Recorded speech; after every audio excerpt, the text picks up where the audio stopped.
Okay, so before I begin, I just want to, give a quick apology. I'm sorry for this video being delayed. I know it came out late last night, but I just didn't feel like doing it that late, so I was like, nah, I'll just save it for tomorrow. So if you're wondering where the video was, it's just because I just didn't feel like doing it that late at night and all that. So I just waited until the next day when I just do a bunch of different videos. So yeah, just wanted to give that, quick FYI.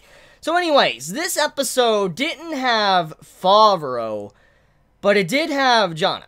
A lot of emotions with Jeanne. And, oh my god, like, this episode got very depressing. It was a really depressing episode. I started this episode thinking I was gonna have a couple of laughs, smiles, get to see, kind of klutzy Nina and all that, Favreau and Kaiser. I thought I was gonna see a lot of happy moments and stuff. I didn't get that. No. It was, wow. This episode was probably one of the darkest episodes, maybe of the series. Because Jeanne did not have a good life these past 10 years. You can clearly see that. After the events of Season 1, we know what happened to her and all that, and she no longer had her powers. And she no longer was that strong person she was in Season 1. And because of this, you see a long time ago, after the events of Season 1, when she was still leading, the Knights and all that, the soldiers didn't really respect her. The new recruits didn't respect her because she wasn't strong. She was someone that couldn't beat anyone, even a weak soldier, because, she just didn't have that power anymore. So many thought she wasn't fit to be their captain.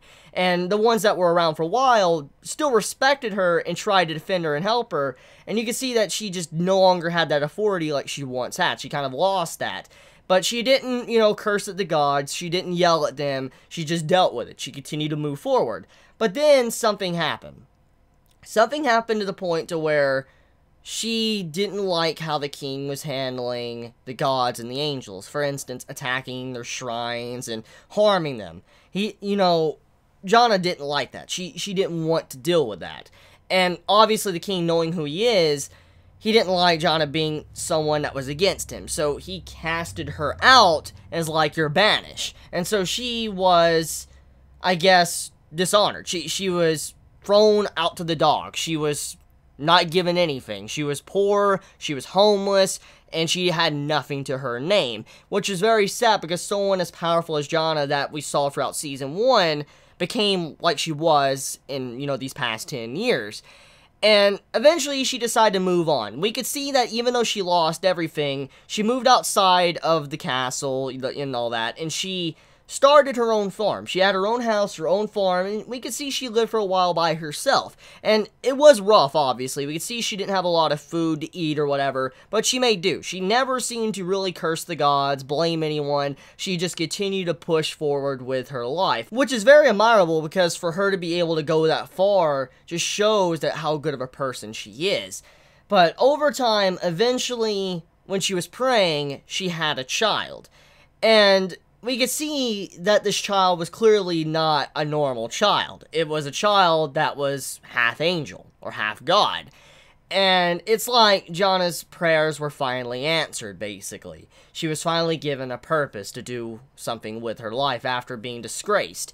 And so she continued to raise this child. She didn't, ask for advice or anything. She just raised this child and treated the child like her own child. And so she raised the child for many, many years, we can see. And as the child grew up, you can obviously see that the child had a very distinct appearance. White hair, like blondish white hair, to also, wings on the back, like a, stereotypical angel.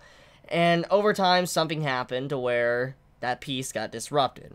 Obviously, Jeanne had to go on the run with the child, which led into one of the darker moments of, the episode, or the series in general. Jeanne had to go into, like, a slave factory where they were selling demon slaves, and there was a bunch of corpses.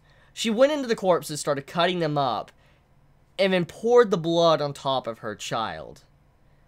Which is very disturbing in of itself, just to change the child's hair color. And holy shit, demon blood must be crazy hair dye, because that blood has never came out of Muguru's hair ever, so damn. But anyways, though, after the child's hair was dyed, the mother, she clipped off her own child's wings, which is very depressing. Because imagine if you were the mother or father, it doesn't matter, even a relative, and you had to cut off your own child's wings. Just snip them off. You got to imagine how painful that must be, because in that scene, when you saw the wings clipped, there was so much blood pouring out, but also you can tell that that wasn't really good, because it's kind of like throwing away the side of you that you were an angel, and that's kind of what it looks like. And it's like, you know, Muguro is a fallen angel, and it's sad when you see that, when you see Muguro do that, or what happens to Muguro, and how, you know, Jeanne had to do this. She was forced to do this to save her child. And she was probably really upset with herself for having to do something like that, because she was sworn to protect this child, obviously. You could tell by the way she raised the child, but you could see that she was really hurt and upset because of what she had to do. And I felt really bad for her. I'm like, damn, like, I didn't think Jeanne of the Arc would have, you know, this type of backstory, like what happened in the past 10 years. I mean, I didn't care much about her character in Season 1. She was a cool character, obviously. I just didn't care too much. But after seeing this, I'm like, bro, like, this is sad. This is some really sad stuff, what has happened to her. And I really hope that she gets some justice and the gods recognize her once again, because she doesn't deserve this type of ending. She doesn't deserve this tragedy of being alone and suffering all those years. I mean, she's went through so much. I feel like she deserves much more. But yeah, I mean, the episode adds much clarification to Jeanne and what's happened the past 10 years, and I like that. It was something very unexpected. I didn't expect to get her type of backstory, especially that type of backstory, it being dark, but it was definitely good. So I'm glad with what I saw, and I'm glad how Shingeki no Bahamut Virgin Soul has been giving a lot of these side characters development recently. It makes me happy. So, let me know your thoughts in the comments below. I love you all so much. You have a wonderful day or night wherever you live. Please be safe. Chibi out.